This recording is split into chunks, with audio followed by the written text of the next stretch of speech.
right. Welcome everyone to 10 Years for Freedom. It is so cool to see everybody. So cool to see everybody on your screens there. More than I can fit all at once, so that's a good sign. Thank you for joining us this evening. My name is Ryan Townsend, and I am the Executive Director of Central Valley Justice Coalition. And it's our pleasure to welcome you this evening. We have been doing the Freedom Fund for, I believe Jessica can correct me, but this is the 7th year of the Freedom Fund. And it's really exciting to be able to continue it on this year, even though we can't meet in person. So I know that many of you, for many of you, this seeing faces on the screen has become a regular part of life. But we are just so pleased to have you join us this evening to give us a bit of your time. And so we're going to have a pretty succinct, that's our goal, is to have a pretty succinct presentation this evening, but we will hang around in the chat afterwards if you want to talk or if you have questions. If there's anything that, any pressing questions that maybe you didn't get answered in the in our presentation, and you want to get more information, we will be around. So I want to recognize the staff members who are present. We have Ariane Pauls here with us. Ariane Garcia. Her name still says Ariane Pauls on there, but Ariane Garcia, and she actually shares a last name now with Marissa Garcia. No relation, but same last name from our team. And Krista Weens is here, and Jessica Pittman. And so we are the staff of the Justice Coalition, and we have seen each other only sporadically, very, very sporadically during this COVID-19 time, but we've continued working together, and it's been a real joy and a real pleasure to be able to do that. I want to remind you that if you registered in advance, you are entered in for a raffle tonight. And so we are going to be giving away a really awesome Yeti Rambler limited edition water bottle. About that, and really excited to have you with us to be celebrating 10 years of freedom in the Central Valley. And as I said, our True Organics True Organic Products has been a godsend to the Central Valley Justice Coalition. And thanks to them, through Freedom Fund, since its launch in 2014, we have raised, and this doesn't include this year, we'll give you our updated totals later on in the evening, but we have raised $201,000, almost $202,000 from $97,000 given to be matched. We've educated 26,484 people, and that is all in person.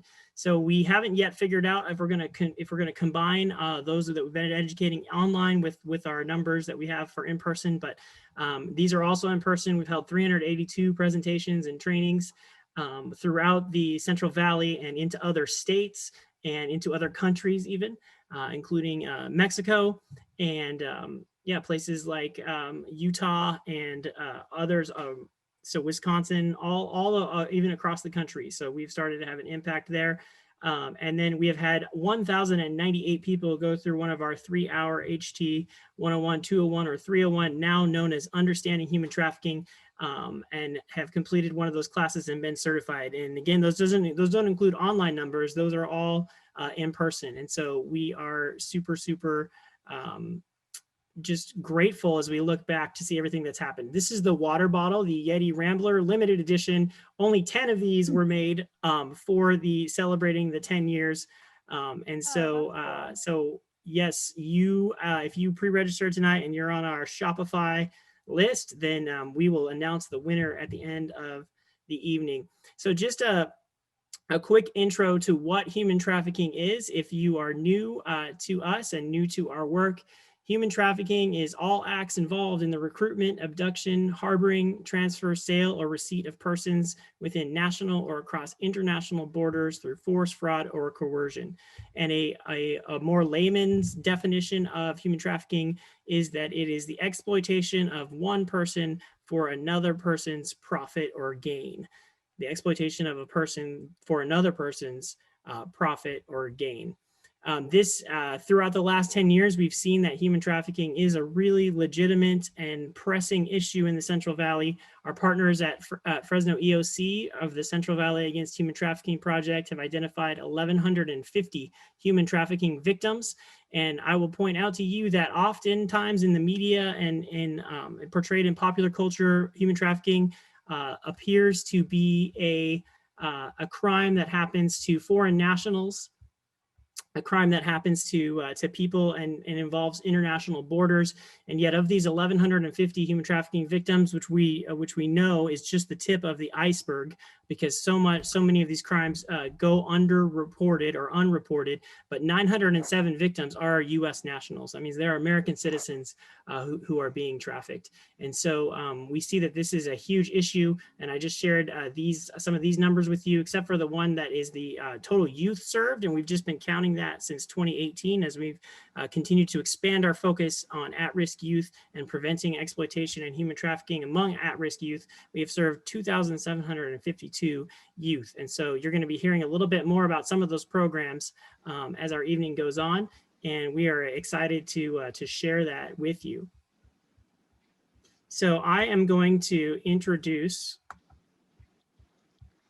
I lost my control there for a second. Oh, yes. How do we do this? We do this through our mission is to partner with the church and the community to prevent human trafficking. And we do that through education, partnership, and outreach.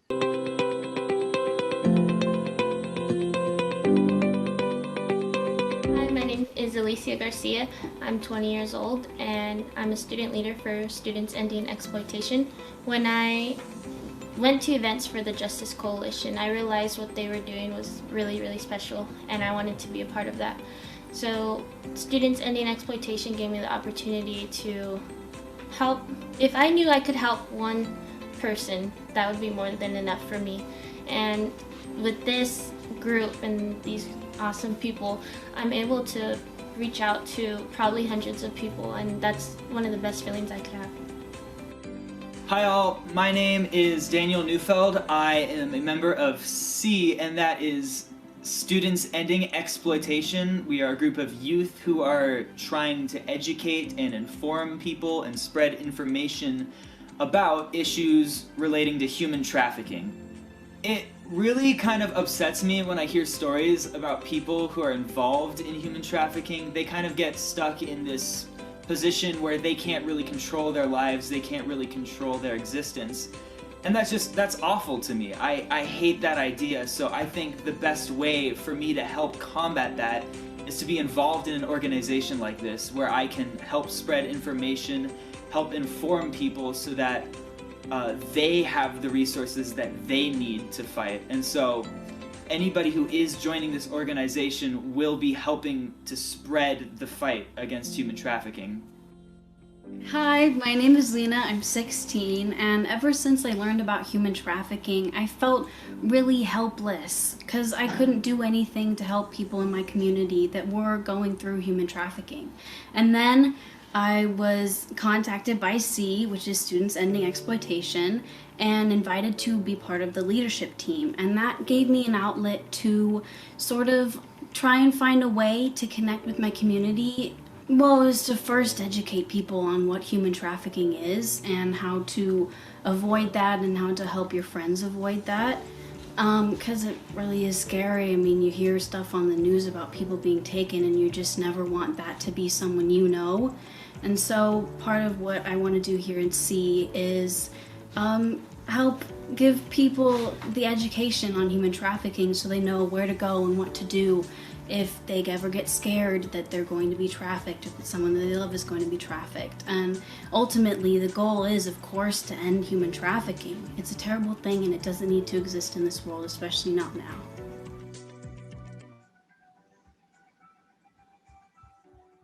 And thanks so much, C students. Some of you are here this evening, and we are so grateful for you. I'm going to share a little bit more about them this evening, but I'm really glad that we can see some of their faces on the screen with us tonight, in addition to their video presentation as well. So I'm Krista Weens. I am the education coordinator, and I have been working with the Justice Coalition for, I think we said 6 years now. And I'm excited to share a little bit of my heart with you. On the screen before you, you can see a picture of the Red Sand Project that Jessica and I did at North Fresno Church last year. This is one of the activities that we participated in with young people. And just a quick synopsis, what we did is we used red sand to fill in the cracks in the sidewalks at the church. And we used that as a way to talk about filling in the vulnerabilities in our communities and what would happen if we could come along and fill those in for one another rather than allow someone else to exploit them. And so it was a powerful lesson, a really fun way to teach about a serious topic. So that's what you're looking at there. One thing we learned is that we should definitely let all the staff at the church know so they don't show up in the morning and wonder what happened at their on their sidewalk. But I have always been passionate about teaching, about helping young people grow and develop. And in my role at the coalition, I've been most grateful for the opportunities to help youth become advocates for themselves and their peers. I've worked with many groups of kids through our Not a Number program, with my training on responding to pornography and in assemblies and presentations. And one of the most encouraging things is to see these young people take their learning and use it to create something that will educate others. The Fresno County Youth Choir put together an amazing concert which communicated their new understanding through music and visual art. Art Venture students in Fresno Unified put together a powerful exhibit at Art Hop, sharing pieces that had been born out of their willingness to listen and learn about the real experiences of fellow human beings. And I find such encouragement in this generation and their willingness to engage in meaningful ways with difficult issues. As you heard, this year has given us a new opportunity to witness young people taking leadership in fighting trafficking. We've been talking for years about starting a youth coalition, and one of the unexpected gifts that COVID brought was an opportunity for us to shift gears. With less time traveling to in-person events and more young people at home, we used 2020 to start SEE. Students in high school and college have started social media accounts where they share information about human trafficking. They're starting SEE clubs on their campuses, and they're finding creative ways to make sure their peers recognize exploitation in a variety of forms. Amid the many discouragements and frustrations of this year, seeing these young people use this time to change the world around them has been, for me, immensely motivating. So again, thank you, SEE students who are here tonight. You are breathing new life into a challenging year for all of us. Yeah, awesome. We just love the energy and the passion and our opportunity to meet online with C, and then one time in a socially distanced meeting that we had around picnic tables at our office. It has been incredibly encouraging. All right, now we're going to hear from Marissa Juente Garcia, and she has been an incredible member of our team for several years now, and she's going to share with us some of her experiences as a victim and survivor advocate for the Justice Coalition. Hello, everybody. Like Ryan said, my name is Marissa, and I am CVJC's Victim and Survivor Advocate. In addition to helping with Friday Court, I have also pre-COVID facilitated the My Life, My Choice program within the Juvenile Justice Campus. This is a program specifically created for teen girls who have been in the life or who are particularly at high risk for human trafficking. Given the nature of the program and various difficult topics it covers, it's safe to say that this is a challenging program, both for youth and facilitators, even under the best of circumstances. And in the extra layers of juvenile detention, it was somewhat intimidating to start. It was important for me to learn how to work through all of the paperwork and a carefully structured program. I found myself able to do that with the support of those from the juvenile justice campus, as well as a lot of trial and error. However, something I muddled over, something the program book doesn't really teach you, is how I could possibly grasp and maintain the attention of these girls.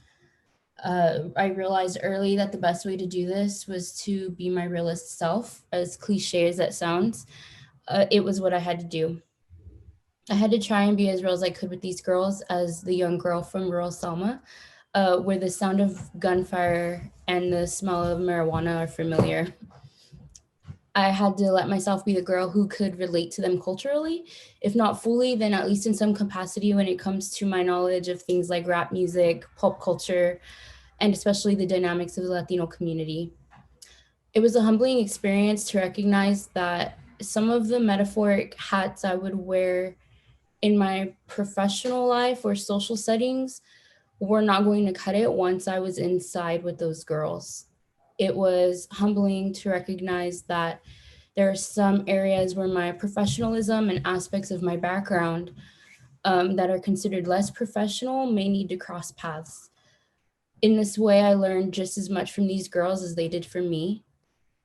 And in the midst of all this, the most rewarding moment I had was when one of the girls shared quite directly, and with words I can't use on this Zoom, wouldn't be appropriate, that she basically said that I had their respect.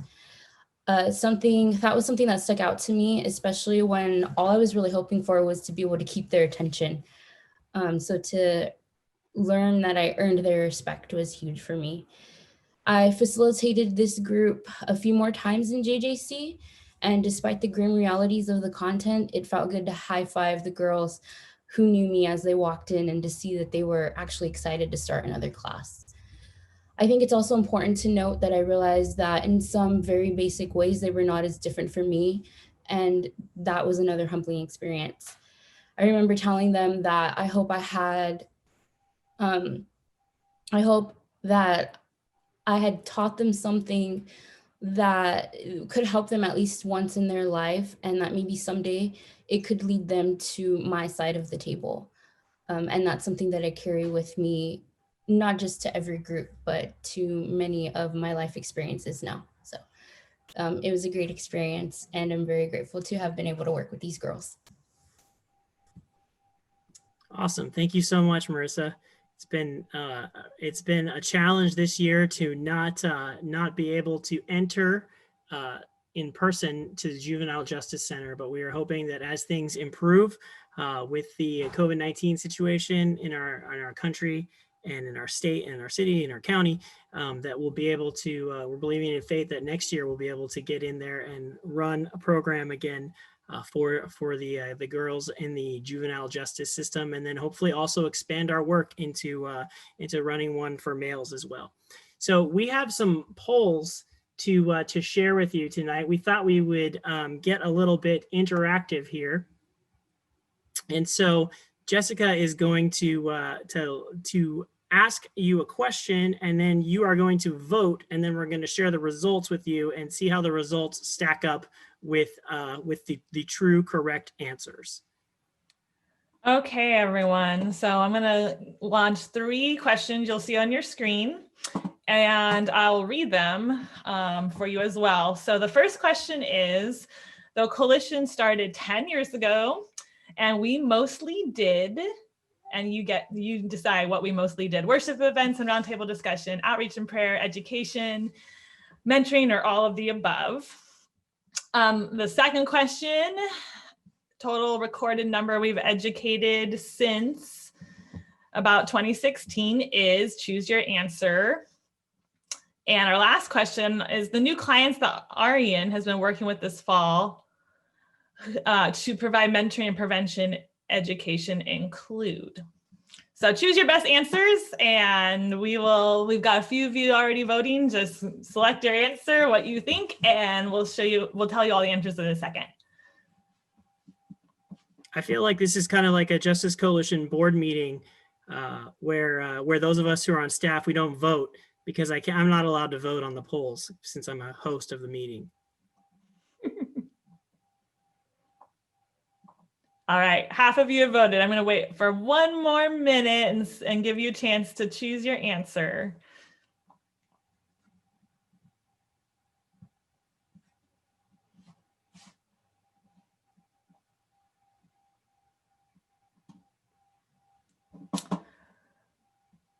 Okay, close enough. So I'm going to go ahead and see what the results are here. And so the first question is, most of you, a lot of you got this right. When we started 10 years ago, we actually did everything that was on that list. So the answer was all of the abover, I guess, as it is written. And so we did worship events, outreach, education, mentoring, everything. It was later that we really got more specific with our education. I'm going to show you all the results in a minute. And then number 2, the total number we have educated since 2016 is 26,484. So if you were on the beginning, Ryan shared that. That is the numbers that we've been counting since about halfway through our work. And the last question, the clients Arian has been working with this fall. The reason this question is in here is because the numbers here are the number of clients who came in all within 1 or about 2 week time period. And so the answer for that one was 10 youth and 1 adult. So we had just a wave of students coming in. So that is our poll number 1. And I believe now we are going to go ahead and hear from Arian about a little bit more about the clients and the youth that she's been working with. Yes, everyone, we are really excited to welcome, even in the midst of a pandemic, we have been able to welcome Arian, now Garcia, to our team. So Arian, if you would please introduce yourself and share a little bit with us. Yeah, hi. Ryan stole my introduction. I was going to say, my name is Arian Garcia, formerly Paul's, because I got married. So I'm happy to see a lot of faces I haven't seen in a while. Welcome to new faces. And so just some fun facts about me. I absolutely love vintage. I put up a picture to share because my 6-year-old decided that hairspray is really great for things other than hair, so I couldn't glamorize. I also run a small art and homemade resin business. Some of you have actually purchased from me right now, and I put those pictures up. I have Coalition coasters. They're good for hot drinks, cold drinks. It is not a shameless plug because all proceeds right now going to the Coalition will go directly to the Coalition. So if you go to Miss Delamay's Creations on Facebook, I'll drop it in the chat. It's just a fun way. You get to have limited edition we only turn 10 once stuff in your house, and then you're also benefiting sending benefits to the Coalition. I have also discovered a love for running when I completed 100 miles in the month of October for the Wounded Warrior Project. And while my mileage this month is like 20, I still have found that it is really fun and therapeutic. So I know why some people do it, and I also understand why some people hate it. So my journey with the Coalition began many years ago. I like to think it was like 9 years ago, but I could be wrong. It was probably like 8. I don't know. I like to joke and say that I have trauma brain. For some of you that do know, I am. We may never know exactly, Jessica. I am a survivor. So when I first came in contact with the Coalition, I was just receiving help, support, Ryan, I consider Ryan and Jessica, now of course Krista, to be close friends. So working with them is a little weird sometimes. No, I'm just kidding. And so from there, I became a volunteer. I took all of the HT 101 classes, which is now known as the Understanding Human Trafficking classes, 7 years. Thank you, Jamelia. I have all their certificates to prove it. Some are duplicates. every time I would take one. And then from just being a volunteer in that aspect and just helping here and there, I became a trained facilitator in My Life, My Choice. I started doing and helping out on the prevention and education team, which I found the one time that I did go to the Juvenile Justice Center to talk to the girls, I found that education and prevention and connecting with young adults was really my superpower. I've done a lot of different things as an advocate over the years and just discovered that working and doing what the coalition does is part of my superpower. And then I don't remember the year, but I joined the founding board when CVJC officially became their own entity. So I was one of those founding board members all the way up until the COVID hit, the pandemic. Pause for dramatic effects. No, but seriously, it was in 2016. And so for the last 4 years, I've been serving as a board member. COVID hit while working my regular job. I really truly felt like Clark Kent. I had my superpower job time as an advocate working with Coalition, and then as a caterer. So, and COVID hit and I was put on furlough. I didn't have a job. I started up a small business, and Ryan and Jessica were like, hey, this is a crazy time to be doing this, but how would you like to come and be our youth program manager? And so I applied for it and I got the job. Yay. And in the beginning, it was weird. You know, starting a new job is hard, and starting a new job in a pandemic is even harder. But I found a new appreciation for the coalition because just how things have just adapted. I been able to help with with Krista and Jessica, and of course Ryan. But mostly I have been doing something for the last 7 years that I've always wanted to do, and that is case management. The first client I got was a client that I adopted from Marissa, and a Friday court client. And then from there, we started receiving, the word got out, we started receiving partner referrals, referrals from people who had heard me speak at places like, hey, can you help me out?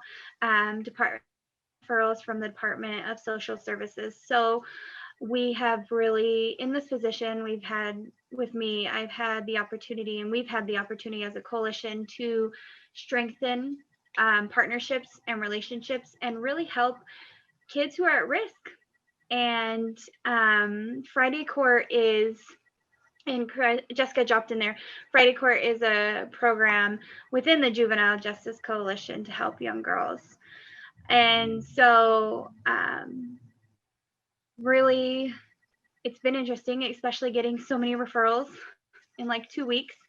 I had to humble myself a little bit because I was like, I know what I'm doing. And I learned that working with at-risk kids versus working with victims is different, and different in a good way, because we now have a chance to really impart and give wisdom and plant those seeds to potentially save a kid's life. And it is really the best thing. So I'm very honored and thankful to be here. Thank you. Awesome. Thank you so much, Arian. And both Arian and Marissa have really expanded our work into a new category.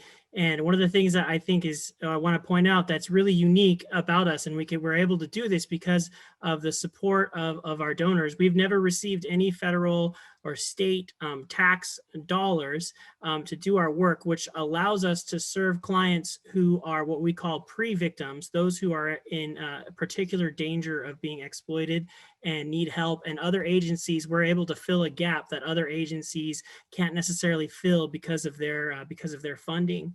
And so it's been really exciting to see that grow, and really exciting and a little bit overwhelming. So thank you so much, Arian. And now Jessica is going to give us a couple more poll questions. These ones I have not spoiled with any of my talking points.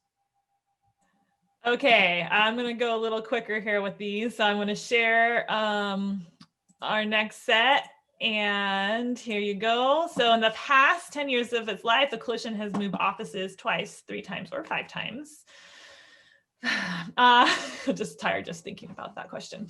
Last year, the coalition did not do training or resourcing in and choose, oh, sorry, there's a little error there. Choose your, where we did not do it. And last question, to date, the coalition's financial resources have always grown or been in the black each year, true or false? So let's get those votes in. It's so exciting to see the results come in real Isn't time. it fun? It's very satisfying. I'm very jealous. Now I want to be a co-host so I can. Next time. Okay. That's it. You grow into that position. Okay, I'm giving it about 10 more seconds and then we'll share the answers.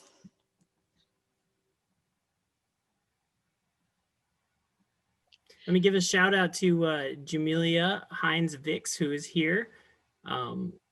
Jamelia, another survivor of human trafficking who we've worked with over the years, and really awesome to have her there. And I also have to shout out my wife, Rebecca Townsend, who was there when the Justice Coalition got its name. I was actually not there. And then I was recruited to help out. But I gotta give her some props too. Absolutely. From upstairs at my house. Okay, so for the first question, the answer is in the last 10 years, we have moved 5 glorious times. Way too many times. But a couple of those times were at the same church campus, so it really wasn't as far. We're currently located at the Firm in Fresno. If you're not aware where that is, we share an office with a nonprofit that works with refugees in our community.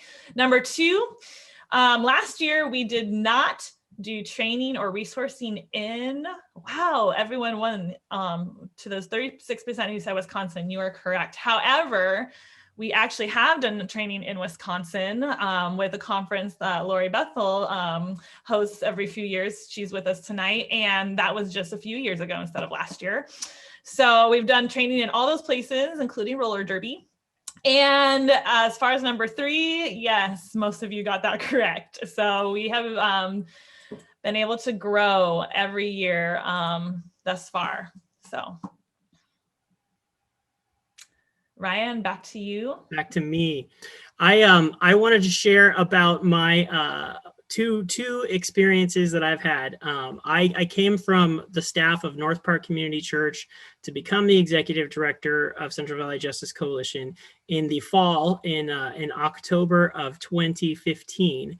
And so I have just completed my 5th year as the executive director. As I hinted at before, I was involved from the beginning, not quite as early as my wife, Becca, but soon after. And both Jessica Pittman and I were college pastors at different churches. And so we collaborated on a series of events called We Are One. And the third We Are One was highlighting human trafficking and the newly named Central Valley Justice Coalition. And so the coalition got its name in the fall of 2010. And really the first event was on 1/11/11, January 11th, 2011. So I have had a long history with the Justice Coalition and a lot of really incredible opportunities and experiences as the executive director. And one of those was this meeting that is pictured right here. If you don't recognize the people in this picture, you can see there in between DA Lisa Smitkamp and Sheriff Margaret Mims is Senator Dianne Feinstein. And so we had an opportunity to join with our other partners in the community to address anti-human trafficking efforts in the Central Valley. And the opportunity to meet influential leaders is something that has happened quite a few times, and opportunities to meet to sort of commingle with people who are household names and who wield a lot of power and influence is a very sobering and humbling opportunity. But I like to believe that in our work, one of the parts of my job is to advocate for changes in legislation legislation that will better serve people who are victims and survivors of human trafficking, and will better filter into education sector, into law enforcement, into the foster system and other institutions that will prevent people from being exploited in the first place. As you know, we are focused on prevention. And so I'm grateful for the opportunity to meet with the senator and her staff, and to continue to be in contact with legislators and local elected and officials to make a difference in the fight to prevent human trafficking. It was maybe about a week or two later that I also had an equally humbling opportunity to speak to this room full of after-school tutors and mentors who are working with at-risk youth across the valley. This training that I facilitated was on a rainy Saturday in the city of Merced. And so there was no private security, and there was no cameras and no press conferences. And yet this to me is the heart of the work, just as much as meeting with senators and mayors and Congress people, speaking and equipping these mentors and these tutors in order to make a difference in the lives of students that they are interacting with, and to be on the lookout for signs of exploitation, to be able to intervene before that happens. I consider that just as much a privilege as meeting with senators and people from United States Congress and local and elected officials. And so it is a huge honor and privilege to be able to invest in those lives. And at that same training, someone came forward and also identified themselves as a victim of human trafficking, and someone who we were able to point in the right direction of resources to move towards healing and restoration. And so I consider both of those things as crucial parts of my job, and it really is only because of the support that we get from churches and individuals and businesses across the valley that we are able to wield our influence, and also to educate and equip. And now I will throw it over to Jessica to share about some of her memories of the Justice Coalition, and also to talk a little bit about the current reality that we are facing in this new reality that we're all living in right now in the United States and across the world. That's right. Thanks, Ryan. My first couple of slides just share a few of my favorite memories, and I'm gonna just take us all the way back to 2012 once we get that slide up. One of the first things we did, but one of the things I still really love to think about and talk about, is an entire week we called Freedom Week. And so there were churches and nonprofits and our city government, just a whole bunch of different entities came together, and we did a whole week of awareness events. So we did a panel, we did a worship event, we did a whole community service outreach on a Saturday. And it was just such an incredible experience. And looking back at that, I'm so amazed, because we really pulled off that entire week all with volunteers, every single one of us. And so I love just knowing that from the very beginning until now, our volunteers have always been such an important part of who we are as an organization. We have already shared, we began as volunteers. Many of us, several of us here on the call, started out just volunteering our time for quite a few years. And so I just want to take a moment to give a huge shout out to those of you who have volunteered with us or are currently volunteering with us, because I feel like it's really, really important to know that because all of our volunteers are so important, and those of you who give, whether it's through your time, through your finances, many of you have done very creative things with us. You've baked, you have helped take things to victims and survivors. And all those things are really what makes our coalition an actual coalition and not just an organization. It's really about all the people in the community, near and far, coming together and doing the work. And so just want to thank each of you here for that, as well as it's been said before, but those of you who are our financial partners, a specific shout out to some of you here who are either in my family or who have been prayer partners and financial partners of mine for such a long time, and our whole coalitions for such a long time. We're so grateful for each of you. And it's really awesome to have some of you here who have been with us from the beginning, some of you brand new. So thank you to each and every one of you for your partnership and volunteering. And for the next, there's a few more pictures of back in the day. I was so caught up. Yeah, and so one of the other favorite memories I have is of our chocolate and coffee parties. And so this has been perhaps one of the most exhausting events we've ever put on. Those of you who have been or helped plan, you know, but it has been so much fun. And really, those have been a way to highlight labor trafficking and to share how something as simple as changing the coffee and chocolate that you buy, making sure it is made by people who are treated fairly and it's sourced ethically, is a way to prevent trafficking and to really make a difference. And so we've had a lot of fun with those, and we've been able to share freedom stories, gather people and have stories shared about the ways that people are finding freedom. So those are a couple of my favorite memories. However, as I have thought about the last year or so, and what I wanted to share with you all tonight, the word on the screen is the word that came to my mind, and that is the word desperate. And I've been thinking about this word for a while, the last few days especially.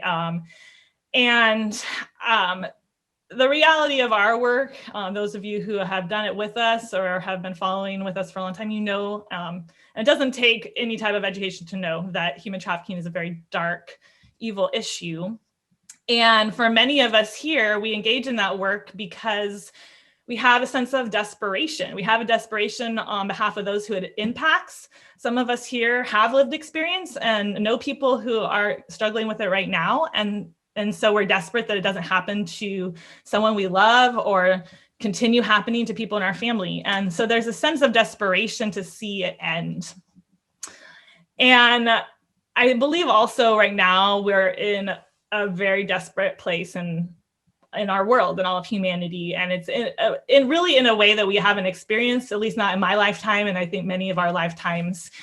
And so I know for me personally, I don't really understand the type of desperation that I think a lot of the victims and survivors that we work with, or a lot of just the people that I've met in my life have experienced. But I do understand what it feels like to be desperate at some level. I think all of us have had moments in our life where we feel really, really desperate. And for me, a recent time was when my son fell from a backyard treehouse, and I watched him land on his back, and I was super terrified because I had no idea, is he gonna be okay? What do I do next? And it was a moment of panic. But I feel like that was just a sliver of a very minor but serious for me time where I felt desperate. And so I think that the wave of emotion I experienced was small, but those who we work with maybe feel that way every day.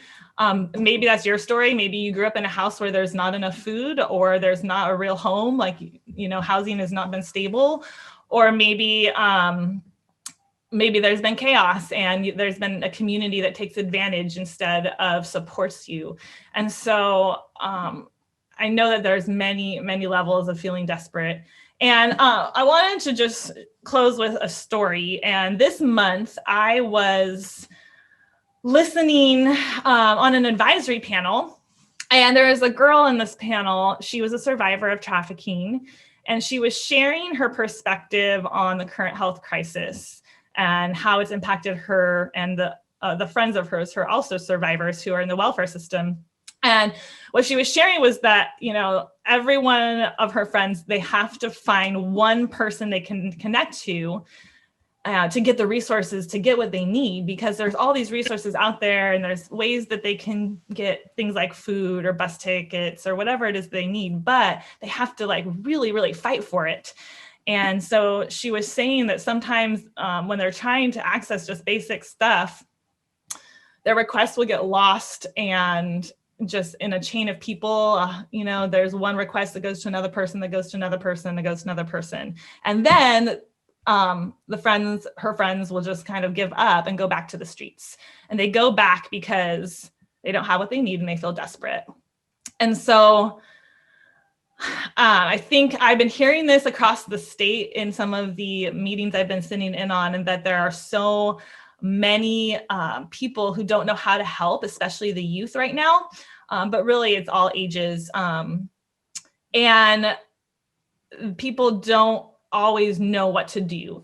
And so what I've been incredibly grateful for is that in our community, as a coalition, we are able to meet so many of those needs. And a lot of the groups I've been talking to across the state, they don't have a Central Valley Justice Coalition who is able to take referrals, who are able to mentor the youth and put together a safety plan or put together an education plan. And they don't have nonprofits to turn to for things like this. And so not to say that our organization has it all figured out, but it's just really by the grace of God, but also all your partnerships that we are able to step in, like Ryan said earlier, without restrictions. And we're able to meet needs of people in that moment. And one of the hugest gifts for me is that in that moment, we're also able to share whenever it comes up, whenever it's appropriate, that we do it on behalf of Jesus and on behalf of his people who care and who partner with us. So today, I just want to really share that there is a growing desperate need for your support now, more than ever, on behalf of some of these kids I've been sharing about already. There's young people who don't really know it necessarily, but we will be their bridge to a new future and a different future, especially during this time of COVID, where there's so much isolation. And we are able to share tools and resources that will help, especially young people, learn to be empowered and make best choices in the situations that they are really stuck in. And so we just hope and pray that you will continue to join us in this and keep spreading the word. And we're really just aware that it's not us who does any saving or any rescuing, whether it's some of the kids we're talking about or the adults we work with or anything. It's really God who does that, but we are grateful to be a part of that and to use the tools and the pathways that we've helped form all these years to offer freedom to many others. So thank you so much today for being here and being part of all of our work. Ryan's going to share how you can continue to be a part of all this as we just give you a little more like how-tos for that. Yeah. Thank you, Jessica. It really is. It really has been sort of a preview of what maybe the next 10 years are going to look like for us at the Justice Coalition as we start to realize the need for not just prevention but also intervention on behalf of people who are desperate and who are kind of on the verge of being exploited, and how people like Arian and Marissa can step in and prevent that. And so it is so humbling to be able to just be a part of this and to see God at work. And we started the Justice Coalition was started by Jessica because of her conviction that the church has to be involved in making a difference, because without the church, there's going to be a missing puzzle piece. And so, speaking of puzzle pieces, I was weary of fundraising thermometers and just the graphic limitations that come along with those. And so we have this puzzle right here, which is putting together an image, which we will explain when the image is completed, though you can start to kind of get an idea of what it is, because we are now 76% of the way there to our Freedom Fund goal. So we started with a goal of $50,000 thanks to a challenge grant of $25,000 from True Organic Products. And as of December 9th, yesterday, we had raised $38,000 towards that goal. And so the remaining need just a hair under $12,000. And so if in case you're wondering, that is 20 more puzzle pieces to complete, or 19. I can't remember. I have to do the math to make a proportional representation every time, and there are 80 pieces. So there's either 19 or 20 pieces there to be filled in. But we need your help to get there. And as you've heard tonight, the funding that we get primarily from donors who give monthly, and I'd say our average donor is probably between $25 and $50 a month person, and that kind of faithful support really has helped us to ride out difficult times in our past And even this year, and as we see, we're going to see what the effects of this are on the economy. But we really are a grassroots, well spread out organization, with the exception, of course, of True Organic Products, who is helping us to raise the money in the first place. So of course we lay awake at night hoping that they'll continue to grow and get bigger. But we need your help to fill in these pieces, and so there are a variety of different ways that you can give. We are going to put the link in the chat. I won't put the link in the chat because then you'll see that on the screen as I'm doing it. But we're going to put the web link to give in the chat. You can PayPal us. I'm guilty of messing this up earlier, because if you use a PayPal link directly, then it goes as a credit card transaction and then takes a fee out. But if you send money to donate@cvjusticecoalition.com, we'll also put that address in the link. If you just send money as a friend or family, then there's 0 fees attached to that, and we get all of that. Of course, you can write us a check and you can mail it to our mailing address, which is our PO Box 6099, PO Box 6099, Fresno, California 93703. And you could also start a Facebook fundraiser on your page. I believe at least through Giving Tuesday, the Facebook fundraisers were also free of any fees whatsoever. Those fees were being covered by Facebook. And so and I will tell you this, that the social media companies, Instagram, which is part of Facebook, and beyond, have become much better about processing the donations in a timely manner. So generally, it's only several weeks between giving and us getting it. And Facebook is very effective because you can share with your friends and family, and if they have a relationship with you and they trust you, and then they can be motivated to give and to get involved in our work to prevent human trafficking based on relationship. And so that is a really effective way to give. And so those are all ways that you can help us make it to our goal of $50,000. And as Jessica had said, it really is amazing that every year we have been in the black, even years when it seemed like we were not going to make it in terms of making our goals or breaking even. But it's because of God's grace and blessing, and because we believe that we're joining His mission versus just creating our own and asking Him to join it, that we have been able to do well. And with all of our presentations, any of our HT classes or trainings, or any of our online classes as well, we think it's very important to not just highlight the problem of human trafficking and then leave people with no solutions, but we think it's so important that you have some things that some concrete things that you can grab a hold of, take and run with. And speaking of running, we have a virtual Freedom Fund 5K run or walk coming up on January 31st. If you register before December 15th, then the money goes into towards the challenge grant of the Freedom Fund. And so you can get out there, and I believe that there's a downloadable bib, and then you can take a picture of yourself running or walking. Kind of a funny story. I have been involved in only one. I've been involved in a competitive bike race before, which is more my speed. But I joined a 5K I think it was for Fellowship of Christian Athletes, based on some intense persuasive pressure from my friend Pup, who is a very large and powerful man. And so I agreed to go to this 5K along with my wife and my brother-in-law. And zero training, had not run even a mile since probably high school. And I went out there, and I got to tell you that for like the first 250 meters, I was right there with the leaders, the front of the pack. And then I got a terrible cramp, and I had to run and alternate walk the rest of the way, finishing something like 5 minutes behind my wife and like 10 minutes behind my brother-in-law. So I would have to do some training probably to do this 5K. So I'm also thankful that it's walking is an option. As you can see, your kids can join you too. $10 for anybody under 18.